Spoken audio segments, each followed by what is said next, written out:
my life is in your hands. Scared, man. I told you I got you, bro. You got movies to film. Yeah, exactly. Put your seatbelt on. Your seatbelt on? Yeah, let me get it on. Hold up. Mine's on, by the way. Don't be fooled. Oh, it is on. Oh, I didn't see. All right. Yeah. So I was like, man, people are be saying I look soft. All right, got you. All right. Yeah, the studio. If it's been a while, you know, you might come off with a little bit of writer's block. So we always got this thing about like keeping the pen low. For this exercise, going there, doing 16 bars, going home, you know, always just keep moving. How I feel if it's been a while for you. Yeah. Take a minute for you to warm up in front of the camera, take a minute to remember the lines, get into the character. How long what's that process? Yeah, all the above. You know, I try to prep at home, but the thing about acting is if you don't have an audience, it's just a form of insanity.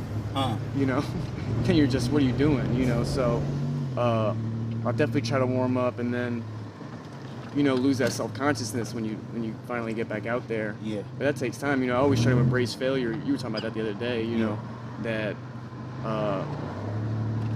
the most important part of a bad day is like the way you leave it. And if you could leave a bad take or a bad day with a positive attitude, then you got nothing to fear. You know. I think that's probably one of the biggest misconceptions about me as an artist. I'm always locked in and I'm always trying new things. Now, whether or not I like them is a whole nother conversation, but I have to keep the pen moving. You know, it's my form of sanity. And it's also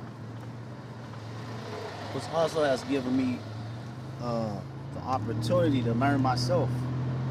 You know, find out who I am.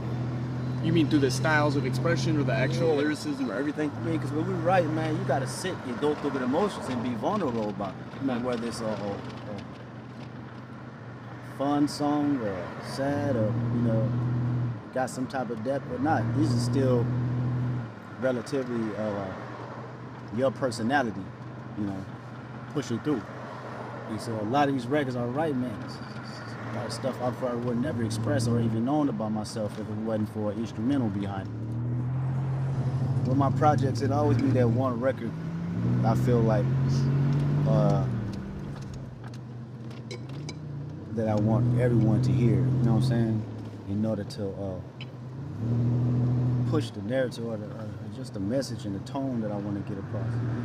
I can have so many other records that have different narratives and tones, you know, like reflection, right?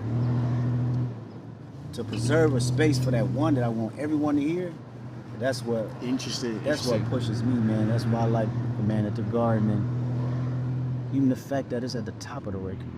Yeah, that's how it felt like to me, you know. Also just being a fan of your music forever and knowing like, look at where you're at now, man. Like, it's this crazy Super Bowl halftime show.